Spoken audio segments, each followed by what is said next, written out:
Sir जय हिंद दोस्तों, हम धीरज सर फिर से आज ज्ञान संगम चैनल में एक हिंदी का बहुत ही महत्वपूर्ण टॉपिक लेकर आए हैं जिसका नाम होगा आपका विशेषण। आइए देखते हैं विशेषण की परिभाषा और विशेषण के कुल कितने भेद होते हैं, विशेष्य क्या होता है, प्रविशेषण क्या होते हैं, तो विशेषण क्या होता है। पहला हम देखते हैं संज्ञा या सर्वनाम शब्दों की विशेषता बताने वाले शब्द को विशेषण कहते हैं। कि संज्ञा सर्वनाम का जो विशेषण बताता है या विशेषता बताता है, जिस विशेषता के रूप में आएगा क्या, गुण, दोष, संख्या, परिणाम आदि बताने वाला शब्द क्या कहलाता है, विशेषण कहलाता है। उदाहरण के रूप में देखें तो बड़ा, काला, लंबा, दयालु, भारी, सुंदर, कायर, टेढ़ा मेढ़ा, 1, 2 आदि, 4 किलो, 10 किलो, 20 किलो, ये सभी क्या है, विशेषण है। यानी जो शब्द संज्ञा या सर्वनाम के विशेषता को बतलाते हैं उन्हें हम क्या कहेंगे, विशेषण कहेंगे। आइए देखते हैं विशेष्य क्या होते हैं। जिस संज्ञा या सर्वनाम शब्द की विशेषता बताई जाए या जिसकी विशेषता बताई जाए वह क्या है, विशेष्य कहलाता है। जिससे गीता सुंदर है तो इसमें सुंदर क्या है, सुंदर विशेषण है। लेकिन गीता क्या है, तो गीता विशेष्य है। यानी विशेष्य वैसे देखा जाए तो किसे कहेंगे कि जो विशेषण से पहले जो आते हैं संज्ञा सर्वनाम वही क्या है, विशेष्य कहलाएंगे। इसका मतलब यहाँ गीता क्या है, विशेष्य। हो सकता है कि विशेषण शब्द विशेष्य से पूर्व भी आ सकते हैं और उसके बाद भी। जैसे पूर्व में देखा जाए तो थोड़ा सा जल, जल से पहले आ गया थोड़ा सा क्या है, विशेषण। कपड़ा, कपड़ा से पहले क्या आ गया, 1 मीटर, तो यह क्या है, यह एक विशेषण है। विशेषण बाबू बाद में भी हो सकता है। देखो मेरे भाई थोड़ा सा इस पर ध्यान दीजिए कि विशेषण बाद में भी आ सकता है। जैसे यह रास्ता लंबा है, रास्ता के बाद क्या आया, लंबा। खीरा कैसा है, कड़वा है, तो खीरा यानी संज्ञा के बाद आया। इसका मतलब विशेषण बाद भी हो सकता है, विशेषण पूर्व में भी आ सकता है। आगे हम देखेंगे कि विशेषण के भेद। विशेषण मुख्यतः 4 प्रकार के होते हैं जिनका नाम है GSPS। जी से गुणवाचक, P से परिमाणवाचक, S से संख्यावाचक और एक S से सार्वनामिक या संकेतवाच्य विशेषण होता है। एक एक कर इनका हम अध्ययन करेंगे कि गुणवाची विशेषण किसे कहते हैं। जिन विशेषण शब्द से संज्ञा या सर्वनाम के गुण दोष का बोध किया जाता है वह गुणवाचक विशेषण कहलाते हैं। जैसे अगर भाव देखा जाए कि अच्छा, बुरा, कायर, वीर, डरपोक, ये क्या है, गुणवाचक। रंग देखा जाए लाल, हरा, पीला, सफ़ेद, काला, चमकीला, फीका, ये सभी क्या है, भाव भी आ सकता है, रंग भी आ सकता है, दशा आ सकता है, पतला, मोटा, सूखा। आकार भी आ सकता है, गोल, सुडौल, नुकीला, समान। समय अगला, पिछला, दोपहर, संध्या, सवेरा। स्थान भीतरी, बाहरी, पंजाबी, जापानी, पुराना, ताज़ा, आगामी आदि। गुण भी आ सकता है, भला, बुरा, सुंदर, मीठा, कड़वा, खट्टा। दिशा भी आ सकता है, उत्तरी दिशा, पूर्वी दिशा, पश्चिमी दिशा आदि। यानी ये गुणवाचक जो विशेषण होते हैं ये गुण और दोष के बोध को बताते हैं भाई। कि वह बुरा आदमी है, रवि सुंदर लड़का है तो रवि की विशेषता कैसी है, सुंदर, तो सुंदर क्या है। दही खट्टा है तो दही की विशेषता कैसी है, खट्टा। तो फिर हम देखते जाते हैं कि पहला गुणवाची विशेषण है, दूसरा है परिमाणवाचक विशेषण। परिमाणवाचक जो विशेषण होते हैं ये मूलतः देखा जाए तो जो शब्द संज्ञा या सर्वनाम की मात्रा अथवा नाप तौल का बोध कराते हैं। नाप तौल का मतलब 4 metre, 6 metre, 2 kilo, 3 kilo, 10 kilo, यानी नाप तौल का बोध जो कराएंगे या उसके मात्रा का बोध कराएंगे वह क्या है, परिमाणवाची हैं। परिमाणवाची विशेषण 2 प्रकार के होते हैं, एक निश्चित होता है, एक अनिश्चित होता है। ये क्लास में भी अक्सर ये चीज़ें कराए हैं कि परिमाणवाची विशेषण 2 प्रकार के होते हैं, निश्चित और अनिश्चित। निश्चित परिमाणवाचक विशेषण जिन सब वस्तु की निश्चित मात्रा का ज्ञात होता है। जैसे मेरे सूट में 3 मीटर का कपड़ा लगेगा, ये क्या है, ये निश्चित है। 10 किलो चीनी ले आओ, ये क्या है? निश्चित है। 2 लीटर दूध गर्म करो, ये क्या है? निश्चित है। यानी निश्चित परिणामवाची में नाप तौल का बोध होगा और वस्तु निश्चित होगी। दूसरा देखेंगे अनिश्चित परिणामवाची विशेषण, कि जिन विशेषण शब्दों से वस्तु की अनिश्चित मात्रा का बोध होता है। भैया थोड़ा सा नमकीन दे दो, थोड़ी सी नमकीन वस्तु ले आओ, कुछ आम दे दो, थोड़ा सा दूध गर्म करो। जैसे लिखें कि थोड़ा चीनी दीजिए, थोड़ा चीनी दीजिए, तो थोड़ा क्या है? एक अनिश्चित है। भाई कितना चाहिए? 1 पाव, 2 पाव, आधा किलो, 1 किलो, ये सब आधा किलो 1 किलो जो आएगा ये निश्चित हो जाएगा, लेकिन थोड़ा बहुत क्या हो जाएगा? निश्चित हो जाएगा। आगे हम देखेंगे संख्यावाची विशेषण। जिस तरह परिणाम में नाप तौल का बोध होता है, उसी प्रकार जिन विशेषण शब्दों से संज्ञा सर्वनाम की संख्या का बोध हो, यानी नंबर का, क्वांटिटी का बोध हो, ठीक, वे संख्यावाचक विशेषण कहलाते हैं। जैसे 1, 2, तृतीय, दुगुना, चौगुना, पाँचों आदि। संख्यावाचक विशेषण के 2 भेद होते हैं, एक निश्चित और दूसरा अनिश्चित।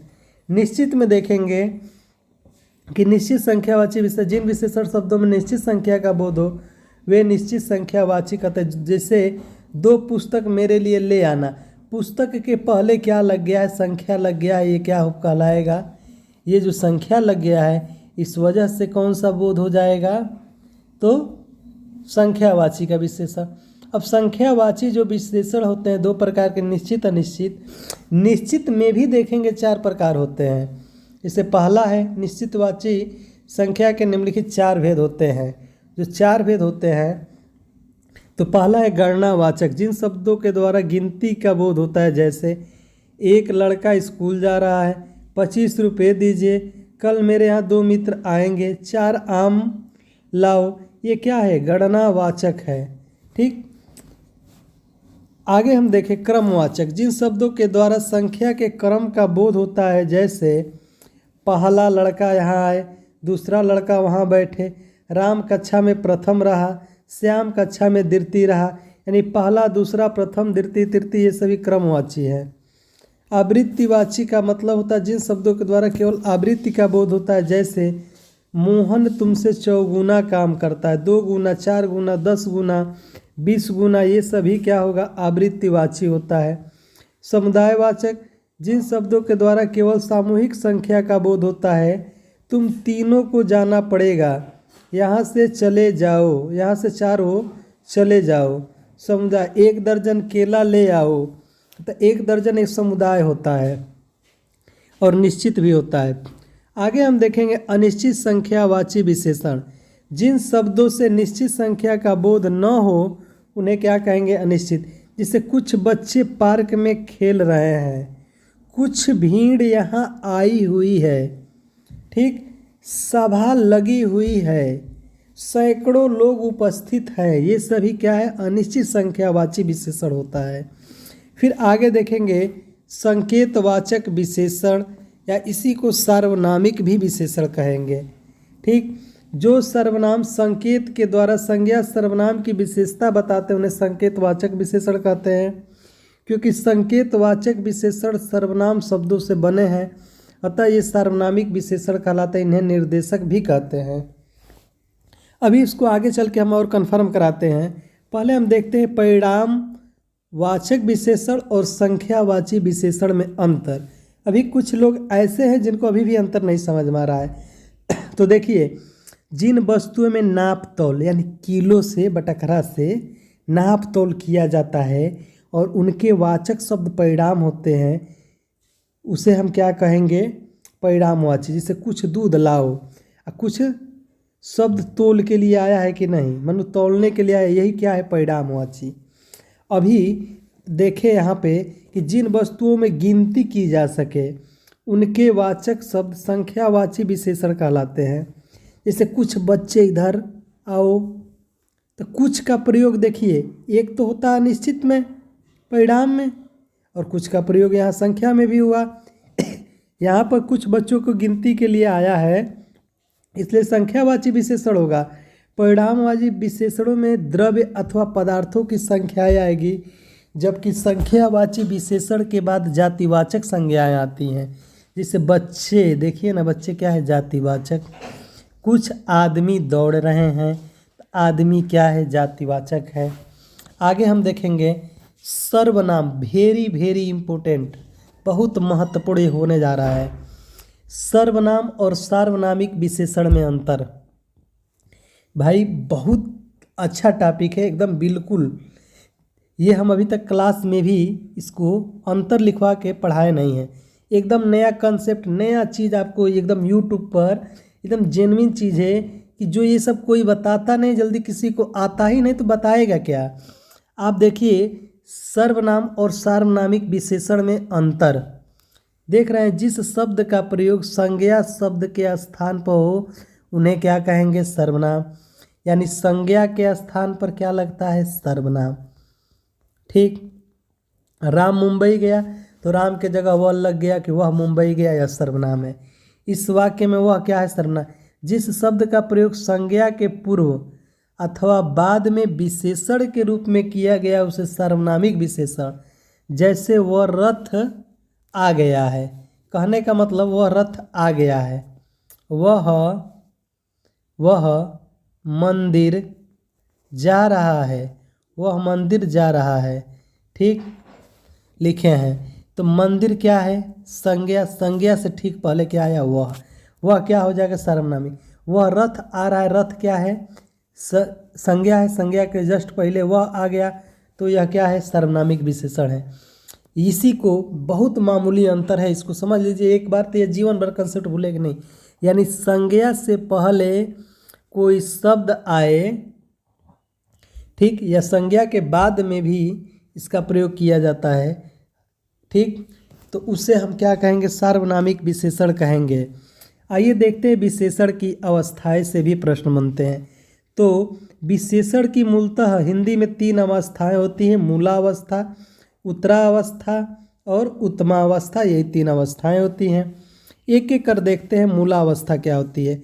मूलावस्था में विशेषण का तुलना रूप नहीं होता है, अर्थात वह केवल सामान्य विशेषता है। सावित्री सुंदर लड़की है, सुरेश अच्छा लड़का है, सूर्य तेजस्वी है, यानी इसमें सामान्य बातें आती हैं, इसमें तुलना उलना नहीं किया जाता है। उत्तरावस्था होता है जब 2 व्यक्तियों या वस्तुओं के गुणों की तुलना की जाती है, तब विशेषण उत्तरावस्था में। अब देखिए जहाँ तुलना किया जाएगा वहाँ उत्तरा होगा। जैसे रविंद्र चेतन से अधिक बुद्धिमान है, सविता रमा के अपेक्षा अधिक सुंदर है, यानी 2 लोगों में यहाँ तुलना कराया जा रहा है। और उत्तमा जो अवस्था होती है, उत्तमा अवस्था में 2 से अधिक व्यक्तियों एवं वस्तुओं की तुलना करके किसी एक को सबसे अधिक या सबसे कम बताया जाता है। जैसे देखिए पंजाब में अधिकतम अन्न होता है, यह क्या है, किसी एक की तुलना करके एक को अधिक बताया जा रहा है। जैसे उत्तर प्रदेश में अधिक गेहूं पैदा होता है, यह किसी एक को तुलना कर रहे हैं ना। अरे सोहन सबसे शक्तिशाली बालक है, क्या सोहन के बाद कोई आदमी शक्तिशाली हो ही नहीं सकता है क्या, बिल्कुल होगा। लेकिन वहाँ ज़बरदस्ती की बातें बताई जा रही हैं। जिसे यहाँ है संदीप निष्कृष्टतम बालक है, यानी कि संदीप के बाद कोई ऐसा बालक नहीं होगा, बिल्कुल होगा। लेकिन यहाँ बताया जा रहा है ना, उत्तमा व 2 से अधिक व्यक्तियों या वस्तुओं की तुलना करके किसी एक को सबसे अधिक या सबसे कम बताया जाता है। अभी एक यहाँ पर आपको ट्रिक के रूप में भी दिखा रहे हैं कि तत्सम शब्द में मूलावस्था में विशेषण मूल रूप से उत्तरावस्था बनाते हैं तो तर जोड़ते हैं भाई, और उत्तमा अवस्था बनाते हैं तो तम जोड़ते हैं। यह ध्यान दीजिएगा, यदि उत्तरावस्था बनाएंगे तो तर जोड़ेंगे और उत्तमा अवस्था बनाएंगे तो तम जोड़ेंगे। जैसे मूला अवस्था, उत्तरावस्था और उत्तमा अवस्था, तो है क्या, मूलावस्था में उच्च, उच्चतर और उच्चतम। देखिए तर और तम जोड़ के बनाया है ना, कठोर, कठोरतर और कठोरतम। जरा आप भी गुरु का बनाइए, गुरु, गुरुतर, गुरुतम, महान, महांतर, महत्तम, न्यून न्यूनतर न्यूनतम, लघु लघुतर लघुतम, तीव्र तीव्रतर तीव्रतम, विशाल विशालतर विशालतम, उत्कृष्ट उत्कृष्टतर उत्कृष्टतम, सुंदर सुंदरतर सुंदरतम, मधुर मधुरतर मधुरतम। यानी देखा जाए तो विशेषण की तीनों अवस्थाएं भी बनाई जाएगी। ठीक, फिर हम मिलेंगे कुछ प्रश्नों के साथ अगले वीडियो में। तब तक के लिए जय हिंद साथियों। राष्ट्र हित में शिक्षा, बाय धीरज सर।